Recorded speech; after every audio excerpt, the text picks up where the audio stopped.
like I'm a God guy, and I'm still a little shy in saying that because Okay. I'm more conscious of what other people that word means. Mhm. You know what I mean? What that word means to other people. Right. Yes. To me, it's been cleaned off. It's been purified. It's alive.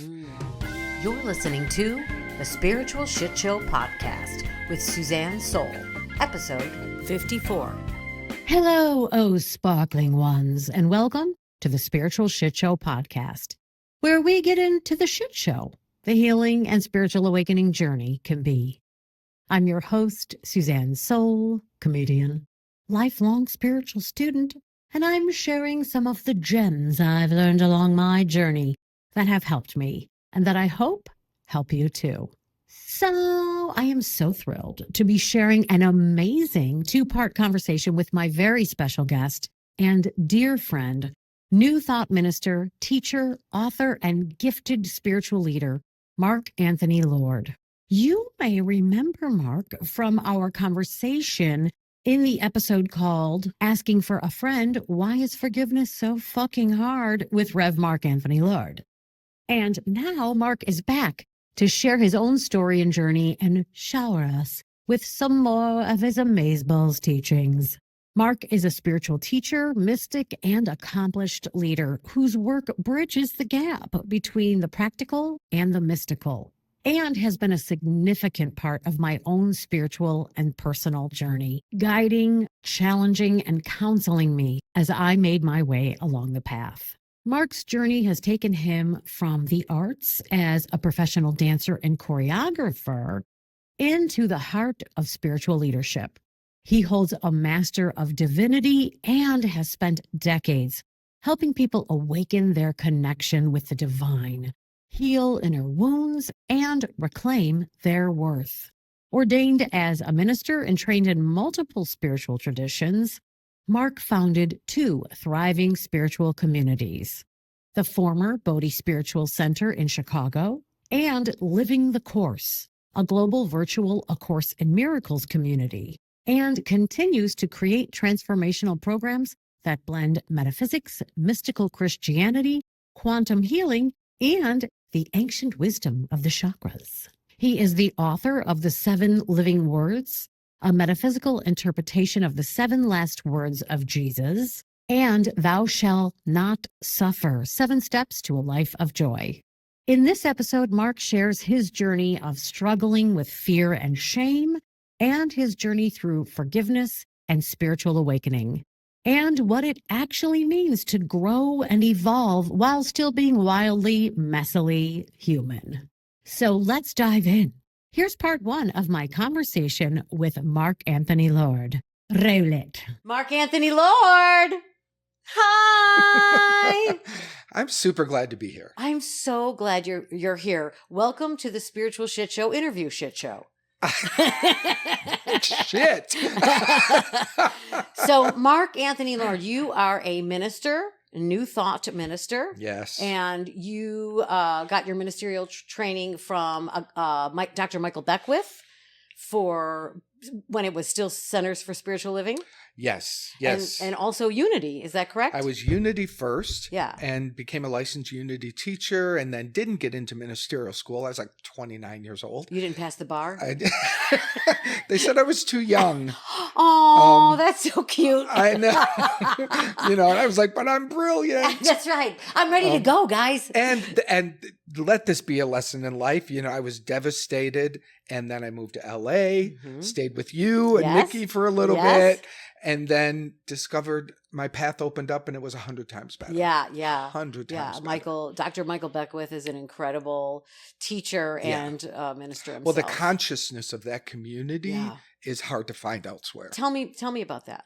Well, it was just at the time. I mean, I don't know it today. I know it's very different post-COVID as all things are. But I remember sitting in this packed room and the energy of that community, the commitment to truth, the commitment to spiritual living, the commitment to prayer as a tool of transformation. I mean, after service, there would be these practitioners, trained practitioners. They probably had over 400 of them. And there'd be 50 of them around the back walls. And people would just go get prayer and get support. And it just was really powerful. And that was like really like kind of mind blowing to you from where you came. Yeah, I mean, unity has a joy to it, where and an energy to it for sure.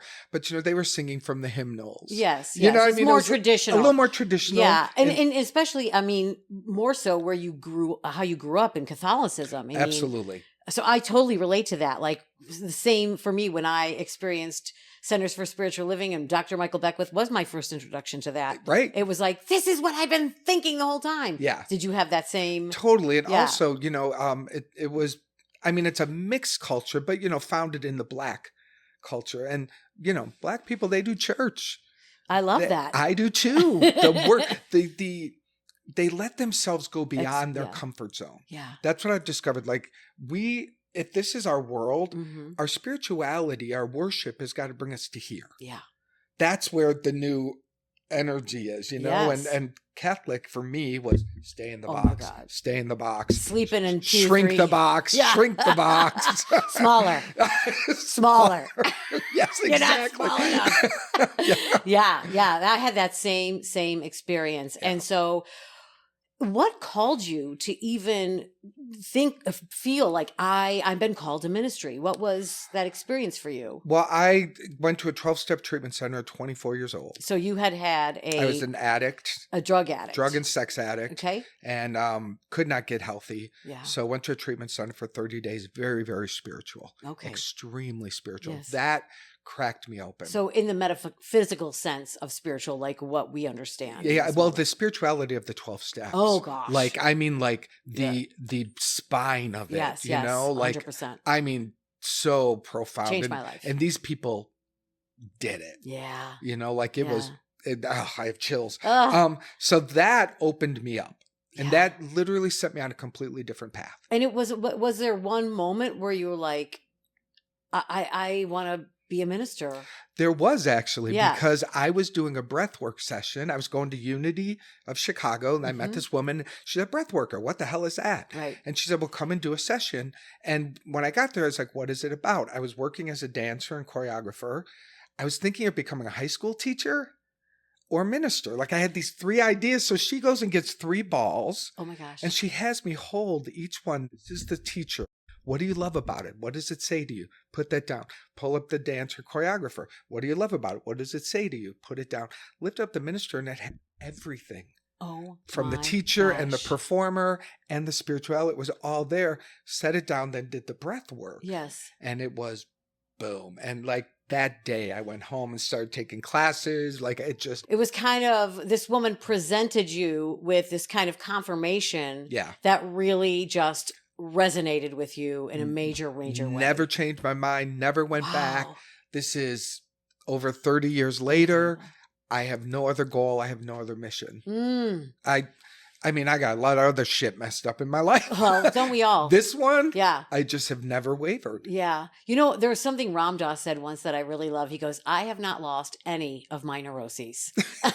I just don't let them take over anymore. Totally. And I think that's I thing. appreciate you saying that. Yeah. Yeah. Because I'm in that camp. I am also in that camp. Yeah. Yeah. Come on. Welcome, everyone. Welcome. Welcome. Come on. There's plenty of neuroses There's for everyone. Campsites all over the place. So you started to do the Unity studying. Yep, I dove in. I was living in Chicago. The school was in Kansas City. I would go there for a month at a time. I'd go there for 6 weeks at a time for 2 years. Really intense training. Yeah. Completed my licensed Unity teacher training program, passed all the tests, applied for school, didn't get in. And that's when I moved to LA. Yeah. You were so you were like, let me go where like fresh and free. I don't know what, I mean, everyone was like, you moved there, Mickey, Yeah. everyone that I knew that I Yeah. was performing with moved there. So it was kind of like I'm getting swept up with. It's exactly how Yeah, I yeah, did yeah. it. It No, was it's me Chuck too. was there, Sean was there. All Yeah. these people Yeah. kind of went before me. Yeah, yeah, yeah. And I was like, well, dreamed of living there when I was 8. Yes. And they're all there. Yeah. So I better go. Yeah. So Yeah. I went and Yeah. I just went for 6 weeks to see Yeah. if I'd like it. And Mhm. And what was the one of the some I'm not going to say this. What were some of the main core teachings that Dr. Michael Beckwith passed on to you that really stuck with you for your own ministry? Or just in your training, like that really opened you up or really affected you? Well, what I know today that was in me growing was just the ability to channel spirit. And Michael Beckwith is like a stream. And when he goes, it just goes. Yeah. And I have my version of Yes, that. you So do. I feel like that, like it was someone mirroring to me, like, oh, that's my, this is possible. That's who I am before I even had words to know that. So that drew me there. Yeah. But something cool about, I'm going to talk about philosophies, the science of mind philosophy versus unity, or any other. Science of mind teaches God as law, God as principle. And for those of us who were raised with a broken God concept, it's kind of cool to go into that idea and go, oh, God is you know, law of attraction. God is, you know, you set intention, it fulfills itself. You know, gravity. It uses examples of that kind of thing. And it feels safer. It feels like you can step into a bit of your power. Right. You know, and it's got the I am that power. Yes. You know, so that was a big healing move from I am unworthy to receive you, but only say the word and I shall be healed. Like that whole separate God thing, that was a big part of my healing. Yes. And that was there, like, you know, but then I had to move towards years later, I had to go back and heal God as personal. And that's when it really created the whole. Say more about that. Well, when I was in India years later, they taught about the three faces of God. God is personal, God is principle, God is I am. And it's really the three-legged stool that creates your holistic experience. Most people are hanging out on one leg of the stool. And that's okay. But eventually I discovered that it's in the allness and the three legs that you have the full power and the full access. So today, jumping way ahead, God is personal, is rich and deeply fulfilling. And can you describe that to me a little bit? What does that mean when you're saying God as personal? It means I can speak to God. It means I hear. Yeah. So your personal relationship, it's an I thou. Collaboration. And it's not out there. I do that, but it's all in here. But I hear a voice. I hear a loving. It's that loving father.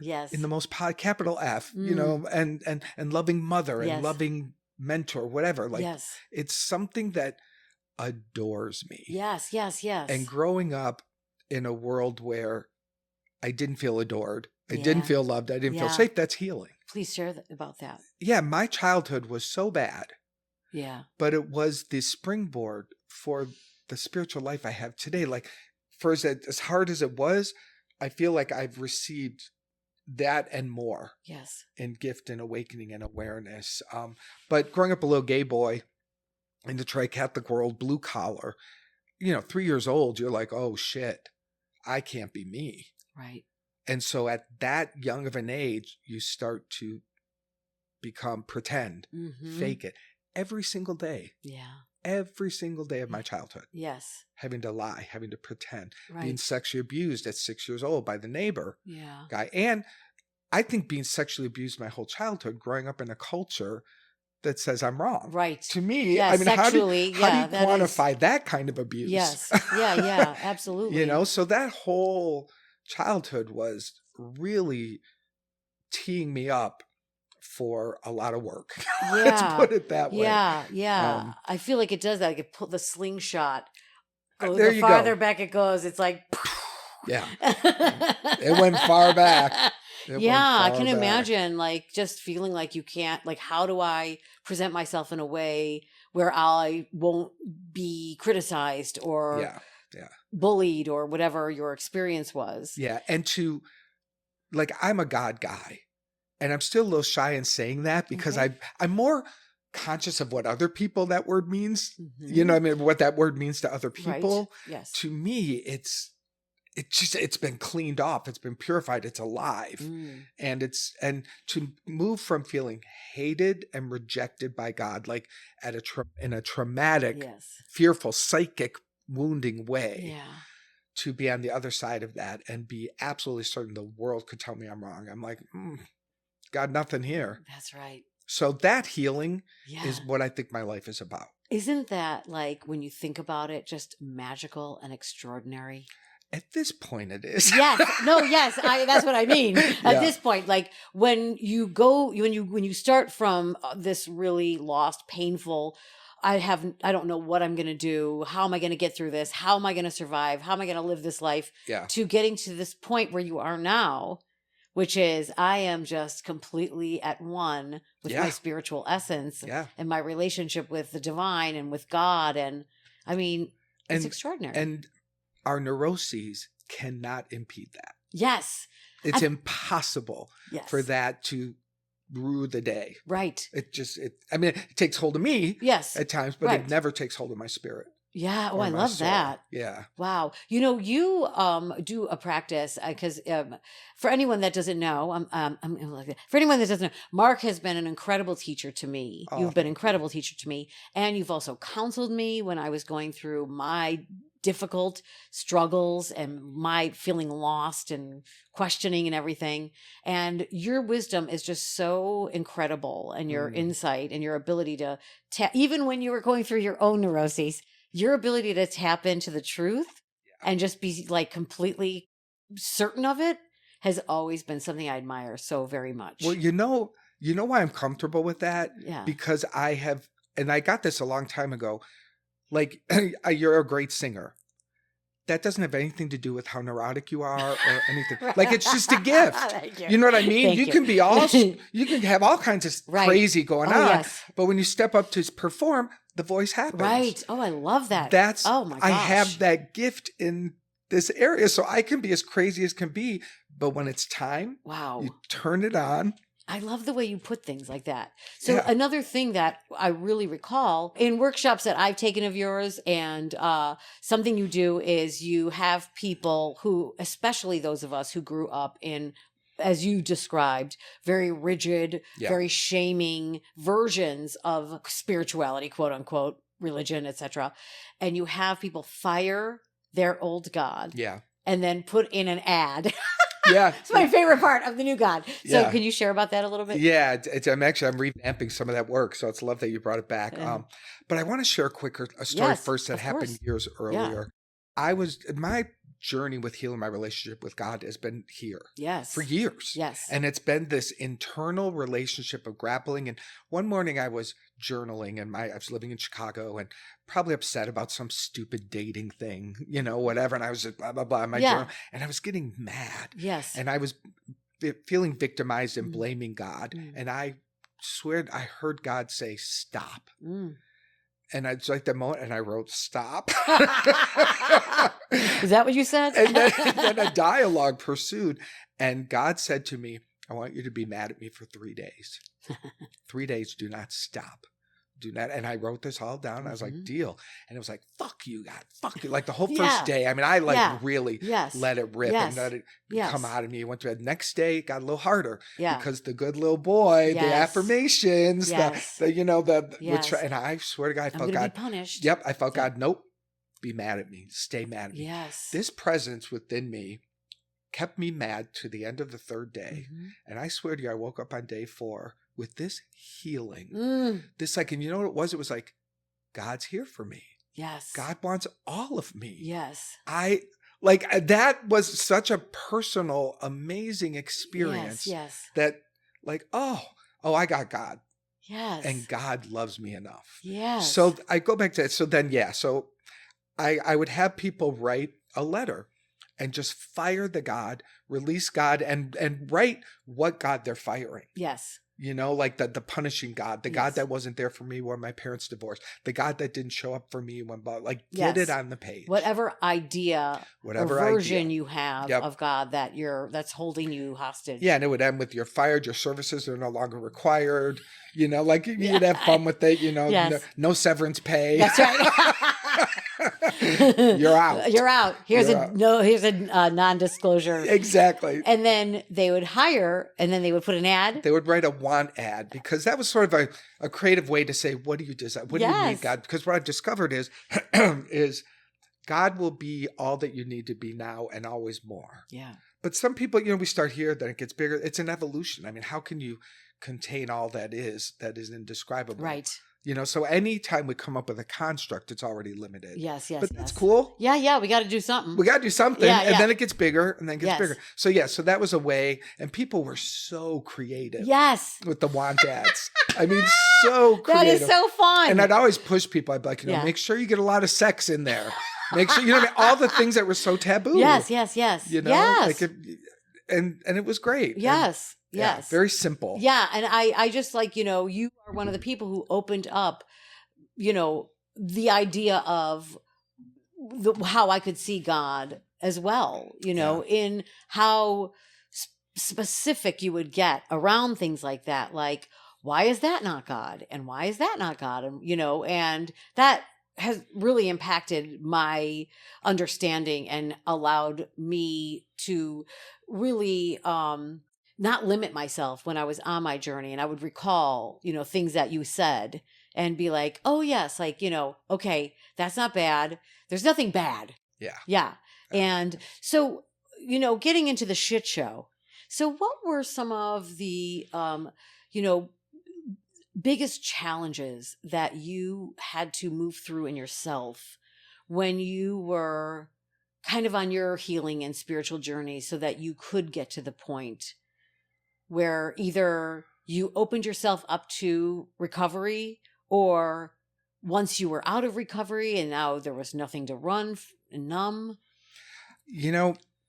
That's such a good question. There's two things, but the first one is what we've been talking about, which is just I don't have to be better. I don't have to be healed for God. Right. I don't have to, I don't have to get all the boxes checked and then. Like, that is so inherent. yeah, the in idea us. that we have to be perfect. Yeah. Once I'm perfect and presentable, then everything will be okay. Yeah. Well, that one I don't have. Yeah. I had to throw that one out. Yes, because yes. I was like, I'm not going to make Yeah. it. Yeah. That's just, I'm never going to get there. Yeah. Yeah. Right. I mean, we can all say that. But the for sure. paradox is you are there. Yes. The paradox, and Yeah. there is nothing needing me to be more or better. It's just say yes now. Yeah. I love that. Accepting yourself as you are from a state of Just allowing it. not trying to fix it. Right. Yeah. It can always get better. It should get better. Yeah. Yeah. Yeah. You, know, want to but grow. I want it as a result of my spiritual work. Right. Not to be spiritual. Right. That right. you gotta, to get, not to run from yourself, Yeah. but to help yourself or Yeah. heal for the sake of your own freedom. that's a big deal. Yeah. That's a big deal to just be okay with the foibles and Yeah. and not even try. Yeah. Not even try to fix them. Like, it's not my job. It's not my job to fix me. Yes. The other part, and I remember the question. That's all right. Tell me the other part. Well, you mentioned this, the Course in Miracles came into yes. my life, Yeah. and it flipped it over Yeah. even more intensely. All of the things we're saying are correct, but they're also missing a key piece. And I don't Okay. even know how to speak to that piece to make it understandable. So we're Okay. going to try. Yes, I was going to So say. just kick my ass. Yeah, I don't yeah, want- yeah. So like, like what is it that to you at least? Well, and it is taught in all the things I've studied, but the Course in Miracles says there's only two things. Mhm. There's fear and there's love. Yeah. That's it. Yeah. Back everything up. Yep. And that's pretty clear. Mm-hmm. Like, is someone moving from fear? Yeah. Are they speaking from fear? Are they attacking Yes. from fear? Yes. Or are they moving from love? Right. But then it goes on to say, but fear's not real. Okay. So anything made of fear is an illusion. Yes. Which means all that we're talking about, our personality, this body, this world of fear, is a complete illusion. It's not of God. Right. God is the love Right. that has no opposite. Right. So your mind is like, Yes. Yes. and yes, and yes. it takes a while to be able to get to the place where it's like, I can be like, this is a whole dream right now. Right. The Maya. This is the Maya right Yes. now. Talking to you, you're in my Maya. Like, That's it's right. all, I'm very comfortable with that. Yes. I don't walk around telling everybody that, but I'm getting more and more comfortable with that, because my point is, if God is all there is, and that is what I am, and there is nothing else, Right. then what? Then this dream thing is just, so it's not me. Right. I'm disidentified with it. And yet there's a paradox, because now we use it to remember all that we are, meaning we forgive it. Yes. We forgive it. Right. We release it. We go, oh, I got triggered here. Yeah. Oh, I believe I made this real. Yeah. Oh, I made this real. Yeah. Like that's the world I live in on the inside. Yeah. It sounds like where you're able to give yourself grace Yeah. at all times Yeah. for all things. Well, and that's one of the things the Course does. It lifts the energy out of being guilty and shameful into simply being a mistaken idea. Yes. And when you lift it up into that lightness, it's much easier to own. Right. It's much easier to go, oh, well, Yeah. you know, I don't want to do that anymore. Yeah. you Yeah. know? Like you had told me once, and I remember that sin actually translated is like a misdirection Yeah. or something like, yeah. Yeah. Yeah. Like missing the mark. Missing the mark. Yeah. Not you, Mark. But even that, the Course would say there is no sin. Right. Like yes. that's just not even right. It's possible. a mistake. So to get to the point where you don't have a punishing God on any level, where God requires no retribution, where God requires no sacrifice, and you're living in a world of sacrifice, do you see how that's like? Yes. That's the mountaintop. Can you expound upon that? Because I like. Did I lose you? No. You didn't lose me. I just, can you like elaborate there about the sacrifice and the not sacrifice? We make sacrificial choices all day long. Please, can you get? Yeah, we put ourselves last. We don't say yes when we mean yes. We don't ask for what we want. Right. We say no Yes. to ourselves. We say yes to others. Right, because we sacrifice our joy. Yeah. We sacrifice our joy because the world is not happy. How dare I be in the Right. joy of God when the world is blowing up? Mhm. Well, the world is an illusion of my projected mind. So how do I heal that? So there's 1,000 ways we deny ourselves. Yes. That's what I mean. Every time we deny a simple desire, deny a self-care, Yes. deny our own protection, Yes. we do it 1,000 times. We put other people first Right. in hopes That. that love will happen, Right. that will be connected, that will be Right. seen. Like it's all the external Right. seeking. Yeah. Every time we seek externally, even a little bit, Yes. we are sacrificing ourselves. Right. And so we have to return home, Yes. return home. Yeah. Y'all, I am loving sharing Mark's story and teachings with all y'all. His honesty, his story, his grounded way of talking about the mystical and spirituality, it just hits different. And we're not even done, boo.